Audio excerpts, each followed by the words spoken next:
이사야 22장까지 읽었습니다. 오늘도 새벽을 깨우신 여러분들에게 하나님이 크고 놀라운 은혜로 채워주시기를 원합니다. 하나님의 관심은 하나님이 핏값으로 사신 하나님의 백성들에게 있습니다. 모든 열방들도 하나님이 지으시고 사랑하시지만 정작 주께로 돌아오지 아니하는 백성은 멸망하고 주께 돌아온 자녀들만 구원하신다는 것이 가르침이고 성경의 말씀입니다. 이미 하나님의 자녀들은 주의 핏값으로 구속하셨기 때문에 주님이 얼마나 사랑하시는지 몰라요. 눈동자와 같이 지켜주십니다. 졸지도 주무시지도 아니하시고 우리를 위해서 일하시는 분이 바로 살아계신 하나님, 우리 아버지이십니다. 우리를 깨우치고 구원하고 그 다음에 하나님 기뻐하는 삶의 자리로 인도하기 위해서 때로는 징계도 하고 채찍질도 하고 계속 다루시지만 그것은 과정일 뿐이고 우리를 좋게 복되게 하기 위한 하나님의 섭리가 거기에 있습니다. 대신 이방 민족들은 우리를 훈련하고 연단하고 만드시는데 사용하는 막대기와 채찍은 되지만 다 사용하고 난 다음에는 용도 폐기시킵니다. 그래서 멸망시킨단 말이죠. 그래서 너희들이 잘 되는 자, 형통한 자, 사람의 눈으로 볼 때에 부러운 그것들 너무 의식하지 말고 부러워하지 마라. 너희들이 참 복된 자다. 그래서 이스라엘이여 너희는 행복한 사람이로다. 이스라엘이 행복한 사람이지 하나님을 모르는 자들이 행복한 사람이 아니라는 것을 계속 강조해 주고 있습니다. 그러니까 오늘도 자부심을 가지고 살아라. 하나님의 자녀되는 자긍심을 가지고 살아라. 그러한 자존감을 가지고 살라는 거예요. 하나님 함께 하심으로, 하나님이 아버지이심으로 그렇게 살라는 거예요. 그래서 오늘 본문에 나오는 이러한 나라들은 하나님이 사용하시는 채찍에 막대기에 불과한 거예요. 하나님의 사랑하심은 이스라엘에게 있습니다. 하나님의 백성들에게 있다는 거예요. 18장 갑니다. 슬프다 구수의 강 건너편 날개 치는 소리나는 땅이요 갈대 배를 물에 띄우고 그 사자를 수로로 보내며 이르기를 민첩한 사자 사절들아 너희는 강들이 흘러 나누인 나라로 가되 장대하고 준수한 백성 곧 시초부터 두려움이 되며 강성하여 대적을 밟는 백성에게로 가라 하는도다. 세상의 모든 거민 지상에 사는 너희여 산들 위에 기치를 세우거든 너희는 보고 나팔을 불거든 너희는 들을지어다. 4절 같이 읽어요. 여호와께서 내게 이르시되 내가 나의 처소에 조용히 감찰한 쬐는 일광 같고 가을 더위에 운무 같도다. 하나님께서 우리를 조용히 쬐는 햇빛 같고 가을 더위에 운무 같게 이렇게 하신다. 추수하기 전에 꽃이 떨어지고 포도가 맺혀 익어갈 때 내가 나스러고 연한 가지를 베며 퍼진 가지를 찍어버려서 산의 독수리들과 땅의 들짐승들에게 던져주리니 산의 독수리들이 그것으로 여름을 지내며 땅의 들짐승들이 다 그것으로 겨울을 지내리라 하셨습니다.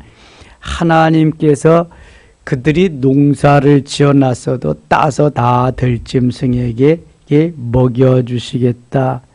이 구수를 두고 하나님이 그 하신 말씀이에요.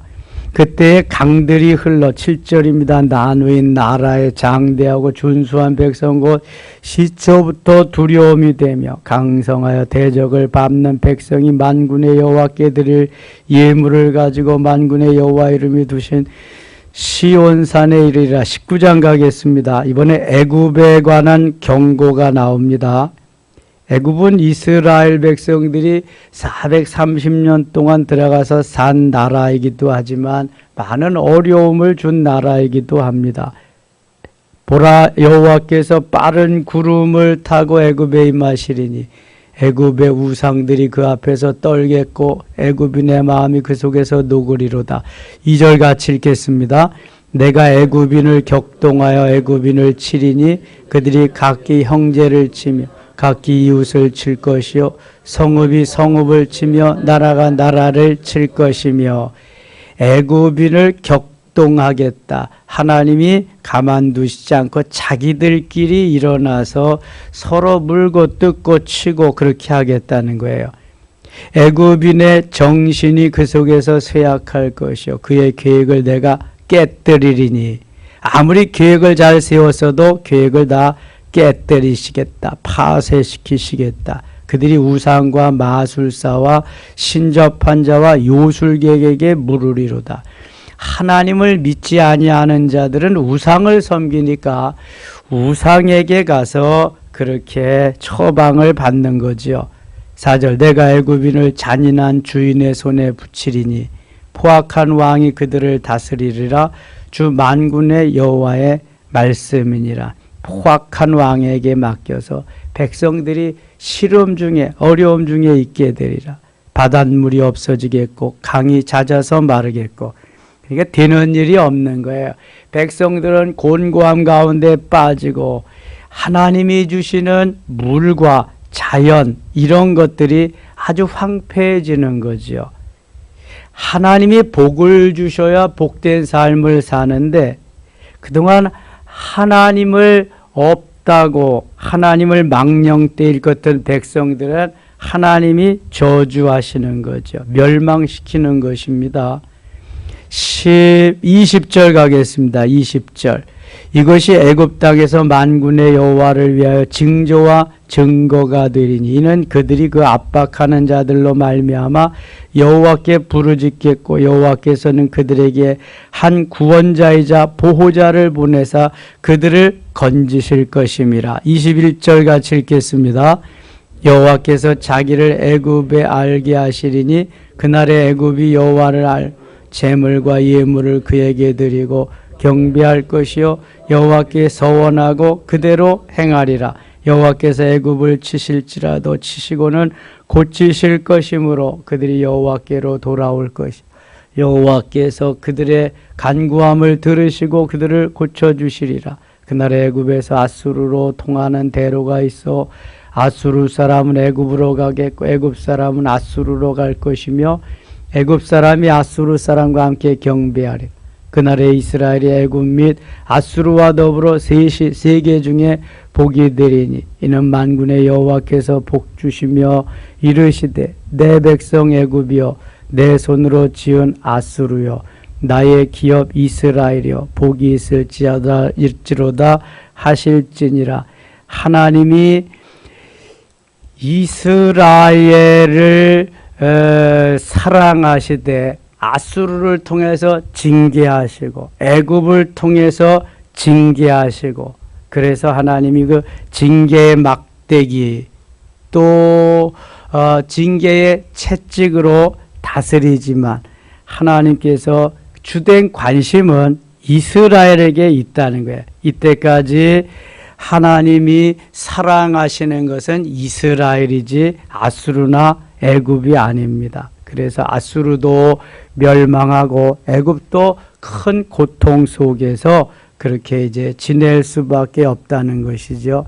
이스라엘은 계속 힘들고 어려운 삶을 살지라도 행복하기를 원하는 것이 하나님의 뜻이고 그렇게 되기를 원해서 사용하는 것이 아수르나 애굽이나 후에 바벨론이나 바사나 이러한 나라들입니다. 하나님이 복을 주셔야 복을 받는 것이고 하나님이 함께 하셔야 형통한 삶이 있음을 그래서 성경은 계속해서 강조하고 있습니다. 20장 5절 가겠습니다. 20장 5절. 20장에는 여기에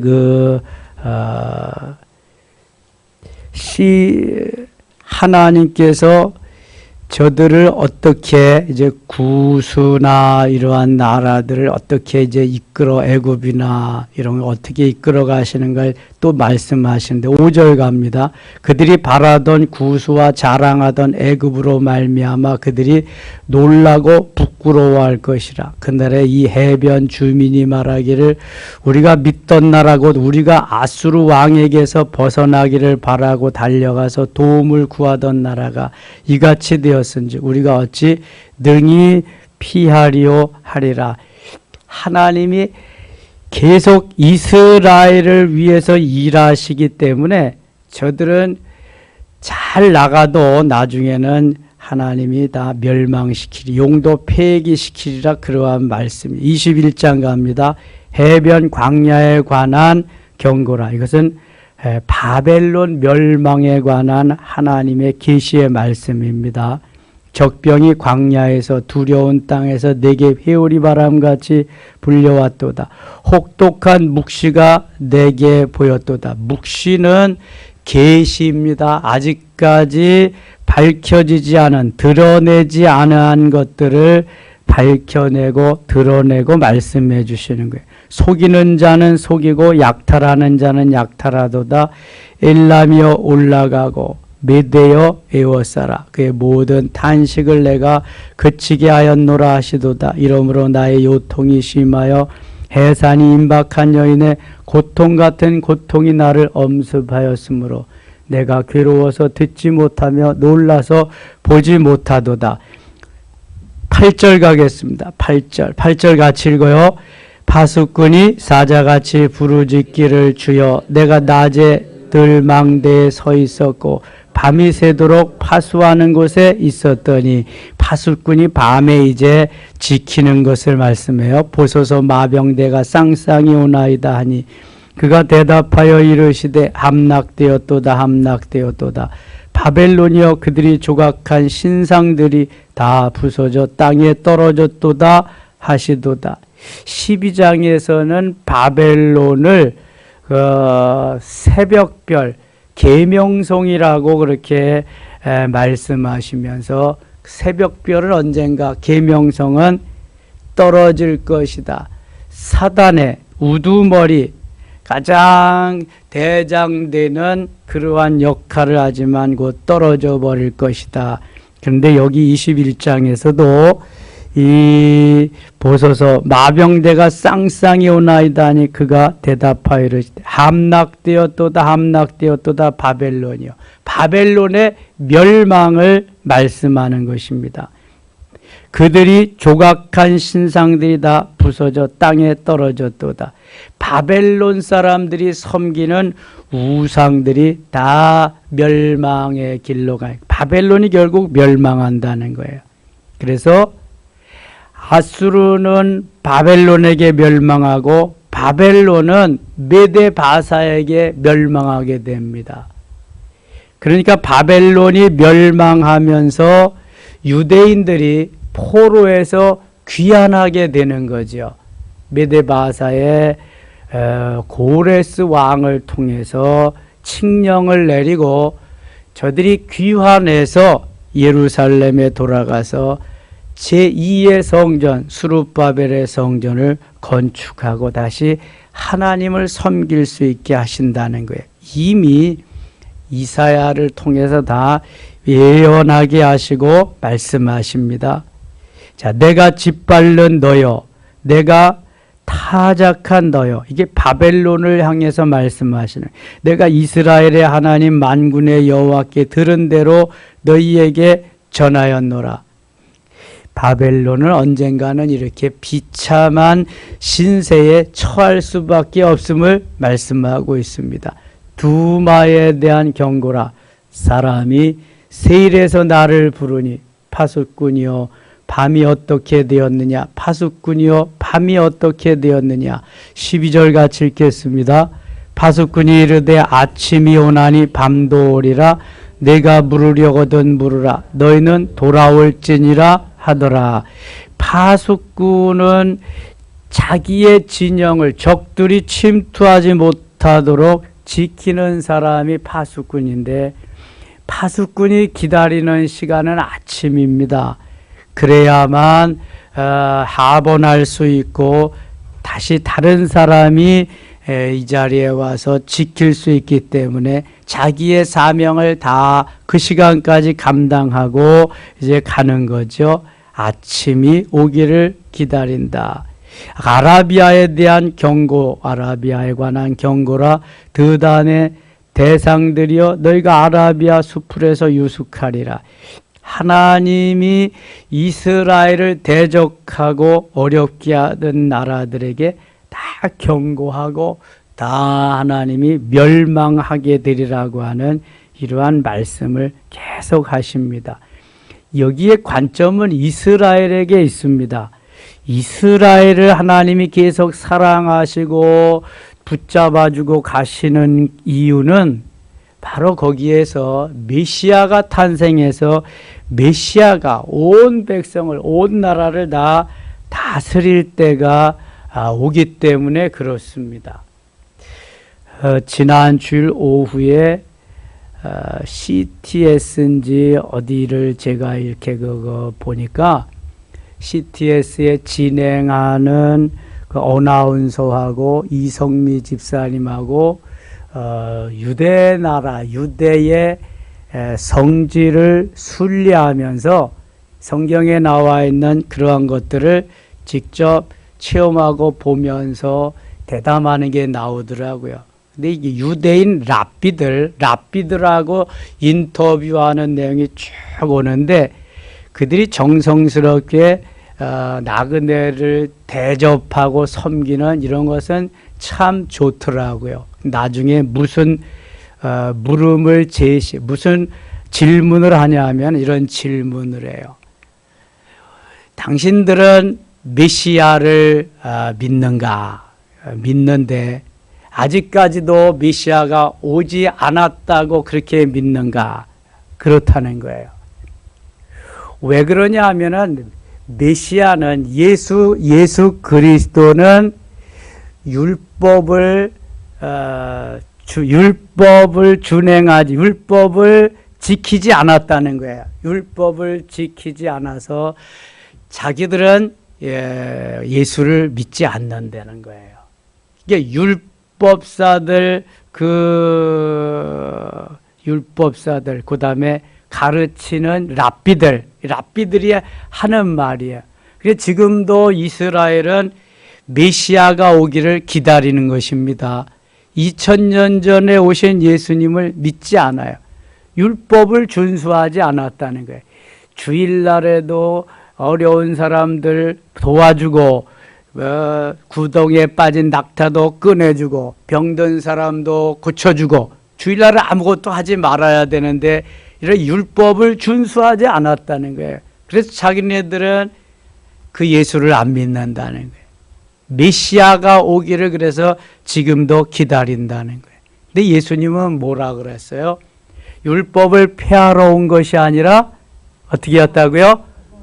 완성하러 왔다고 그렇게 말씀하죠. 구약의 율법은 여기 완전한 게 아니에요. 예수님이 오셔서 완전체로 만드시는 거예요. 구약은 오실 예수님을 바라보면서 구원을 얻는 거예요. 창세기 15장 6절에 아브라함이 하나님을 믿으니 하나님이 이를 그의 의로 여기시고 이렇게 말씀하는 겁니다. 반드시 메시아를 통해서, 예수 그리스도를 통해서 구원을 받을 수 있는 거예요. 구약 사람들이 구원을 받는 것은 오실 예수 그리스도를 믿음으로 바라보면서 구원을 받는 거죠. 그렇다면 신약 시대에는 오신 예수님을 믿어야 구원을 받는 건데, 그래서 이스라엘 땅에는 이 메시아 예수 그리스도를 믿는 사람들이 거의 없다. 5%도 안 되는 거예요. 기독교는. 그럼 그들은 종교가 뭐예요? 유대교입니다. 유대교. 유대교는 율법을 믿는 거예요. 율법. 하나님을 믿는다고 하지만 하나님이 요한복음 1장에 보면은 말씀이거든요. 말씀. 로고스가 말씀이고 그 말씀이 하나님이시잖아요. 그 하나님이 1장 14절에 보면 육신이 되었다. 말씀이 육신이 되어 우리 가운데 거하심에 우리가 그 영광을 보니 아버지의 독생자의 영광이요 은혜와 진리가 충만하더라 말씀합니다. 말씀이 로고스고 로고스가 하나님이신데 그 하나님이 바로 육신이 되셨다. 육신 뭐가 됐다는 거예요? 사람이 됐다는 거예요. 하나님이 사람이 되신 사건이 바로 예수 그리스도 이 땅에 오신 성탄절인데 이것을 안 믿는 거예요. 하나님이 사람 되심을 안 믿는다니까 그들은. 이게 유대교예요. 하나님만 믿는다. 그래서 주로 율법, 모세 오경만 가지고 살아요. 그리고 시편만 가지고 산단 말이에요. 예수를 안 믿습니다. 예수를 믿는 기독교는 5%도 안 된다는 거예요. 그래서 종말이 마지막 때가 언제냐? 이게 다 복음이 유럽을 통해서 저 아메리카 거기를 통해서 다시 아시아로 대한민국으로 중국을 통해서 쭉 가서 예루살렘 이스라엘까지 다시 가서 이스라엘에 복음이 전해져서 복음화가 되는 그때에 예수님이 오시지 않나. 이게 백투 예루살렘입니다. 그래서 다시 예루살렘의 복음화가 되어야 그때 예수님이 오시지 않나. 학자들은 이렇게 말하는 사람들이 있습니다. 그래서 예루살렘으로 돌아가야 된다. 저들이 예수를 믿어야 된다. 그런 말이죠. 여러분 예수님이 태어난 유대 나라는 다 예수 믿고 그러는 줄 알지만 그렇지 않아요. 자, 그런데 하나님이 이 유대인들을 그렇게 지금까지도 잘 강하게 하시는 것은 오신 예수 메시아를 믿고 따르지는 않지만 하나님이 말씀하신 하나님을 경외하고 그 하나님의 말씀대로 따라 사는 것은 어느 누구도 따라갈 수 없을 정도로 그렇게 산단 말이에요. 율법주의예요. 율법주의. 그래서 예수님이 율법주의를 파쇄하고 그것을 자유로운 예수 그리스도의 은혜 가운데 율법을 완성하니까 거기에 은혜가 있잖아요. 은혜. 그래서 율법으로 사는 것이 아니라 은혜로 사는 거지. 하나님이 주시는. 근데 은혜는 반드시 말씀 속에서 나오는 은혜라고 해야 되지요. 내 마음속에서 나오는 은혜는 안 됩니다. 하나님이 주시는 말씀, 성령의 역사로 주시는 그 은혜라야 그게 은혜란 말입니다. 그래서 율법을 완성하러 오신 주님이 내가 곧 메시아라고 말씀하시는 거예요. 하나님이 예수 그리스도가 됨으로 인해서 은혜와 진리가 충만하다고 말씀하는 거예요. 다시 한번 우리 요한복음 1장 1절과 14절을 한번 암송해 봐요. 요한복음 1장 1절 시작. 태초에 말씀이 계시니라. 이 말씀이 하나님과 함께 계셨으니 이 말씀은 곧 하나님이시니라. 말씀이 로고스고 말씀이 하나님이세요. 하나님인데 1장 14절에 말씀이 육신이 되어 시작. 말씀이 육신이 되어 우리 가운데 거하심에 이 우리가 그 영광을 보니 아버지의 독생자의 영광이요 은혜와 진리가 충만하더라. 아멘. 그 말씀이 예수 그리스도라. 사람이 되어서 예수 그리스도인데 그 예수 그리스도를 보니까 은혜와 진리가 충만하더라. 그러니까 은혜와 진리는 예수 그리스도로부터 나오는 것이지 율법에서 나오는 게 아니라는 거예요. 율법은 주로 잣대가 되고 정죄하고 판단하고 비판하는 게 율법이에요. 그러나 율법이라고 하는 뼈대가 있어야 은혜와 진리라고 하는 살이 붙는 거예요. 여러분, 뼈대가 없으면 뭐가 돼요? 문어되는 거예요. 낙지되는 거예요. 뼈대가 없으면. 그러나 뼈대가 있으면 멸치라도 나는 뼈대 있는 집안이라고 그리는 거예요. 예?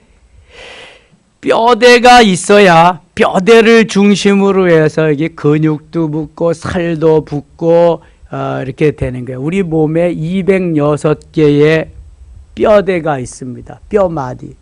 650개의 근육이 있습니다.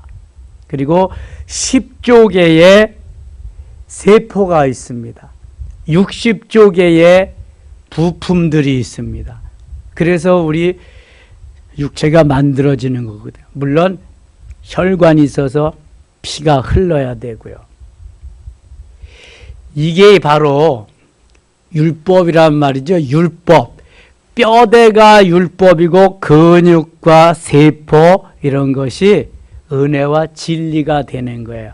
예수님이 그것을 완성시키러 왔는데 유대인들은 이것을 믿지 않기 때문에 아직까지도 예수님이 메시아로 오시기를 기다리고 계신다니까. 오신 메시아, 오신 예수 그리스도는 믿지 않는다니까요. 이게 율법주의고 이게 바로 유대교입니다. 유대교. 유대교하고 기독교하고 다른 것입니다. 착각하시면 안 돼요. 그래서 율법을 믿는다. 저들은 예수 그리스도를 믿지 않는다. 신약 그런 거 없습니다. 그 사람들한테 율법서만 있고 시편이 있는 거예요. 그거 가지고도 저들은 철저하게 그렇게 지킨다고 하면서 살아가고 있죠. 22장 가겠습니다. 22장 환상의 골짜기에 관한 경고라. 내가 지붕에 올라가면 어찌함인가 소란하며 떠들던 성 즐거워하던 고울이여 너의 죽임을 당한 자들은 칼에 죽은 것도 아니요 전쟁에 사망한 것도 아니라 너의 관원들도 다 함께 도망하였다가 활을 버리고 결박을 당하였고 너의 멀리 도망한 자들도 발견되어 다 함께 결박을 당하였도다. 그러므로 내가 말하노니 돌이켜 나를 보지 말지어다. 나는 슬피 통곡하였노라. 내 딸 백성이 패망하였으므로 말미암아 나를 위로하려고 힘쓰지 말지니라. 12절 가겠습니다. 12절 같이 읽어요. 그날에 주 만군의 여호와께서 명령하사 통곡하며 애곡하며 머리털을 뜯으며 굵은 배를 띠라 하셨거늘. 이게 멸망의 날, 고통의 날, 그런 때가 오기 때문에 그런 거예요. 너희가 기뻐하며 즐거워하며 소를 죽이고 양을 잡아 고기를 먹고 포도주를 마시면서 내일 죽으리니 먹고 마시자 하는도다. 멸망의 날이 가까웠으니까 먹고 마시자 하는 거죠. 14절 같이 읽겠습니다. 만군의 여호와께서 친히 내 귀에 들려 이르시되 진실로 이 죄악은 너희가 죽기까지 용서하지 못하리라 하셨느니라. 주 만군의 여호와의 말씀이니라. 22절 갑니다. 22절 내가 또 다윗의 집의 열쇠를 그의 어깨에 두리니 그가 열면 닫을 자가 없겠고 닫으면 열 자가 없으리라. 소아시아 지역에 계시록에 보면은 7개의 교회가 나오는데 열면 닫을 자가 없고 닫으면 열 자가 없도록 하나님이 축복하신 교회가 있어요. 어느 교회죠? 책망이 없는 교회. 빌라델피아 교회. 빌라델피아 교회는 책망이 없는 교회입니다. 다 책망이 있어요. 뭐 첫사랑을 버리고 우상을 섬기고 뭐 어떻게. 근데 빌라델피아 교회만 하나님이 다윗의 열쇠를 주고 열면 닫을 자가 없고 닫으면 열 자가 없을 정도로 이렇게 축복하신 칭찬해 주신 교회가 있습니다. 데살로니가전서 1장에 보면은 데살로니가 교회도 칭찬을 받았어요. 믿음의 역사와 사랑의 수고와 소망의 인내를 가진 교회고 모든 믿는 자의 본이 되는 교회라고. 그래서 갈라디아서 교회에는 성령의 열매를 주렁주렁 맺잖아요. 갈라디아서 5장 22절 23절 오직 성령의 열매는 사랑과 희락과 화평과 오래 참음과 자비와 양선과 충성과 온유와 절제니 하면서 성령의 열매를 맺어간다. 하나님이 기뻐하시는 교회가 바로 이러한 교회입니다. 열면 닫을 자가 없고 닫으면 열 자가 없는 하나님이 함께 하시는 그러한 교회. 23절 못이 단단한 곳에 박힘같이 그를 견고하게 하리니. 못이 단단하게 박히면은 뺄 수가 없어요. 반드시 장도리를 가지고 가야 뺍니다. 엄청 잘 박힌 못이 그렇습니다. 못이 단단한 곳에 박힘같이 그를 견고하게 하리니 그가 그의 아버지 집의 영광의 보좌가 될 것이요. 아버지 집의 영광의 보좌가 됐다. 24절 25절 같이 읽고 마칠게요. 그의 아버지 집의 모든 영광이 그 위에 걸리리니 그 후손과 족속되는 각 작은 그릇 곧 종자로부터 모든 항아지까지니라. 만군의 여호와께서 이르시되 그날에는 단단한 못이 박혔던 못이 사그리니 그 못이 부러져 떨어짐으로 그 위에 걸린 돌 부서지리라 하셨다라. 나 여호와의 말이니라. 아멘. 24절하고 25절은 대비가 되거든요. 대비가. 자, 믿음의 사람들은 그 후손들이 복을 받는데 작은 그릇 종지로부터 모든 항아리까지 다 복을 받는다. 가지고 있는 그릇만큼, 내가 종지만한 그릇이면 종지만큼, 컵이면은 컵만큼, 항아리면 항아리, 드럼통이면 드럼통만큼 복을 받을 것이다. 이게 하나님이 주시는 복이지만 믿지 아니하는 이들은 못도 다 사가버린다. 그래서 걸린 물건도 다 부서지고 다 폐기처 못 쓰게 되리라 그러는 것입니다. 그래서 끝까지 견디는 자는 구원을 받는 것이고요. 우리는 끝까지 주님만 의지하고 주님만 소망하며 주님만 바라보며 주님을 향해서 달려가야 할 줄 믿습니다. 가다가 쉬면 안 되는 거예요. 가다가 중지해도 안 되는 거예요. 끝까지 이 길을 가야 되는 거예요. 좋을 때만 믿고 싫으면 그만두고 이건 안 되는 거예요. 우리를 구원해 주신 그분이 졸지도 않고 주무시지도 않고 새초부터 새말까지 우리를 그렇게 눈동자와 같이 지켜주시는데 우리는 좋을 땐 하고 안 좋을 땐 안 하고 내 마음이 뭐 가는 대로 이건 안 되는 거예요. 이거는요. 죽으나 사나 내가 죽고 주님이 사셔서 나는 없고 주님이 계셔서 살아가야 그게 되는 거지. 내가 살아있는 동안에는 그게 안 되는, 이게 자아가 죽는 거고 파쇄되어지는 거고요. 깨어지고 녹아지고 부수어지는 훈련을 그래서 해야 되는 거예요. 사도 바울이 강조하는 게 바로 그런 거란 말입니다. 아무리 세상 없는 사람도요, 내 기분 감정대로, 내 소견에 오른 대로, 내 뜻대로 이거 떨쳐버릴 수가 없습니다. 그러니까 예수로 가득 차게 하고 이 성령 충만이거든요. 예수님이 기뻐하는 날마다의 삶을 살지 않으면 언젠가는 무너질 수밖에 없다. 그래서 늘 성령 충만. 그래서 가르쳐 주신 비법이 데살로니가전서 5장 16절로 18절입니다. 항상 기뻐하라. 시작. 항상 기뻐하라. 쉬지 말고 기도하라. 범사에 감사하라.